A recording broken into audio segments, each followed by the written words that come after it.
about the automated finance, what we have running today and what we are building for the future as well. So let me go. I have two running accounts here. I will show a bit of my personal one because I'm using it to manage my liquidity pool stuff, so I'm still testing it. So we have this fiat and crypto stuff for doing the on-ramp and off-ramp. So this is quite the off-ramp that I already made on the last couple of days. This is came from automation. We have the crypto charts. This one I can show you better from on the other account. Will be a nice one to see. And crypto transfers, cross chain swaps. So we can do bridges here. DeFi, we have the operation history that show the operations that I have made. This is a nice one to in the future if the user or company that is using wants to send some kind of reports for the fiscal, so he can extract the, oh, in that period I have collected $1 USD in fees and send this to the government if they want. We have the liquidity provision part.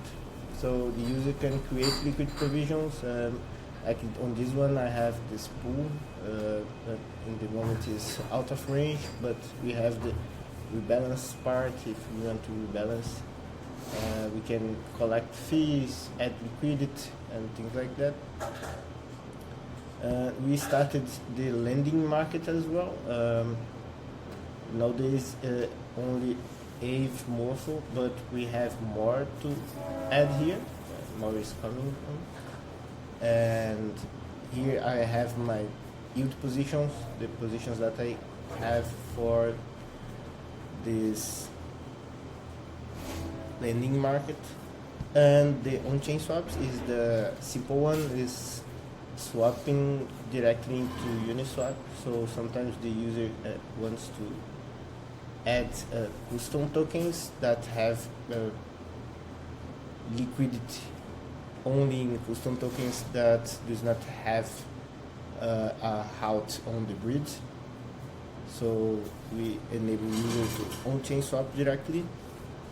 And we have this EVM module that is attached with the wallet policies. So we use Privy to generate the wallets and get the user email linked to that and create a default policy wallet with our address linked on the account, like the grid contracts, the tokens contracts, the Uniswap contracts, and lending market contracts address. Our address are added into that policy, create the policy, attach the policy with into our signature, and set the policy owner as the same owner of the wallet. So the platform itself cannot change the policies until user approve it using the email.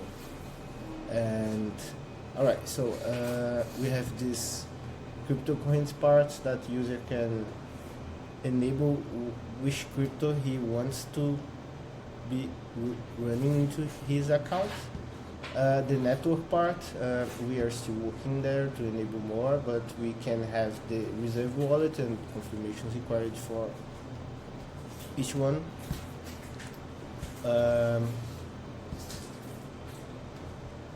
Then we have the automations part. I will show 3 automations that I have here. Only one is enabled now, but the other ones I run time to time in manual mode. So the one that is activated is automation that from time to time, it's a scheduler that grabs all my positions that is active, and then I check which fees,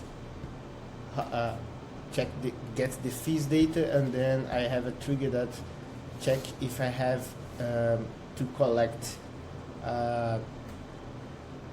20 cents of dollar equivalent of rewards. If I have that, I collect the fees and sending to this wallet here. And this wallet itself, I have the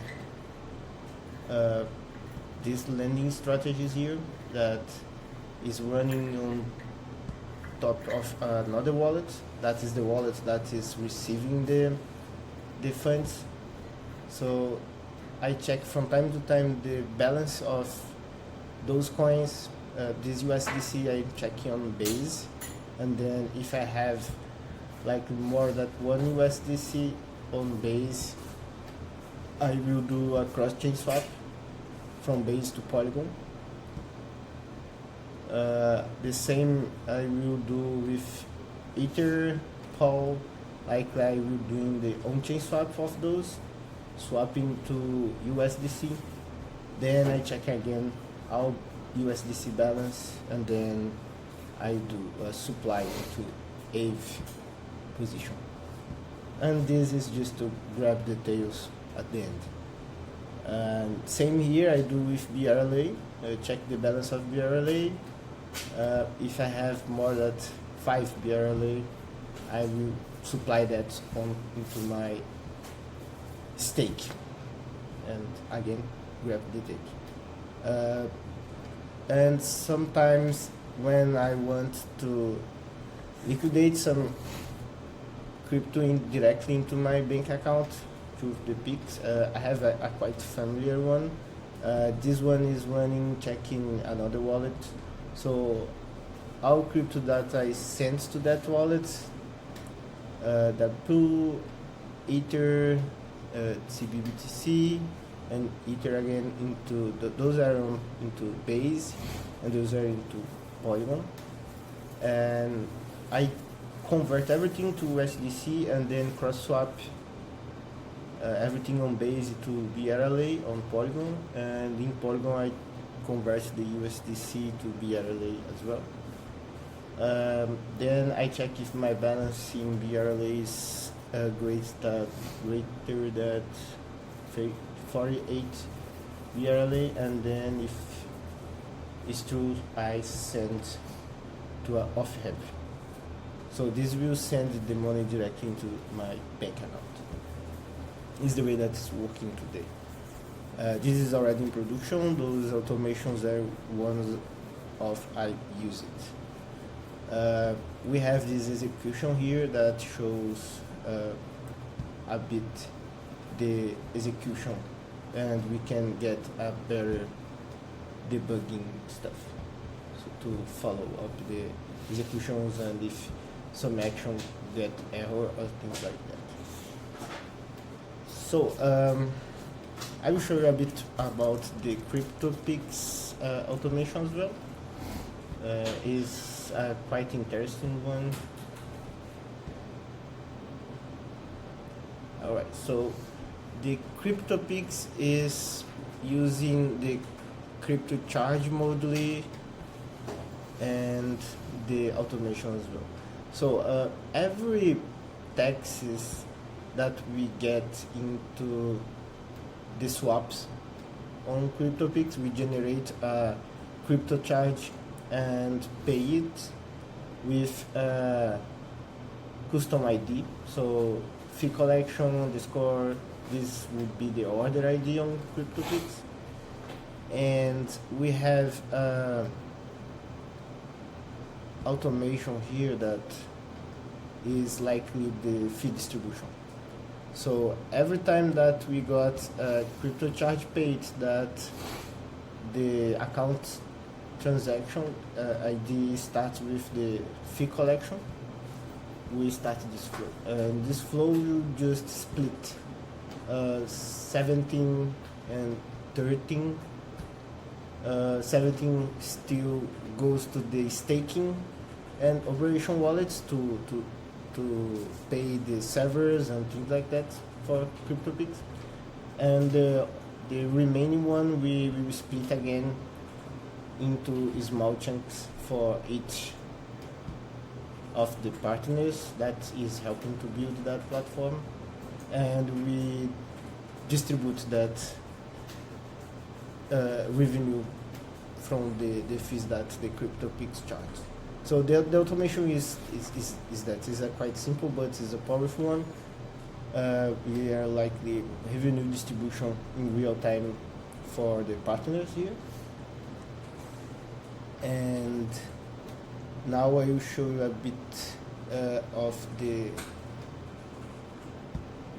my local host here, just to show you guys the improvements that we are making. We starting with the smart accounts to remove that gas kind of friction from the user, so not showing gas for the user manager and things like that. So this will remove friction from users that have not a lot of knowledge about Web3 and wallets and so on. And alright, I have this flow here. It's a simple one, and this is our new engine for automations. It's not in production yet. We are still finishing some tests. We made a lot of improvements into the trigger section. Like you can add conditions and conditions groups here. Also, the fields are more restrictive, like the account address. I can get the address from my account or from the flow, but only fields that is compatible with this field. So I cannot get the address from other action that is not into my past and same flow. So on this one, you can see fields compatible from this and this, but not this and this. Let me show you guys. This one is for the tokens, so I can see the balance STT, but I cannot see the balance my USD and my USD on ChainSwap. But on my USD on ChainSwap, I can see the balance my USD here. Got it? Yeah. Also, we are wanting to add more things here, like more math stuff. And we are working into more workspace actions, like we start a workspace from other workspace, and also we are starting to build the inbound webhooks, so you can start automation from a webhook. Is that? I hope that you guys like it, and thank you.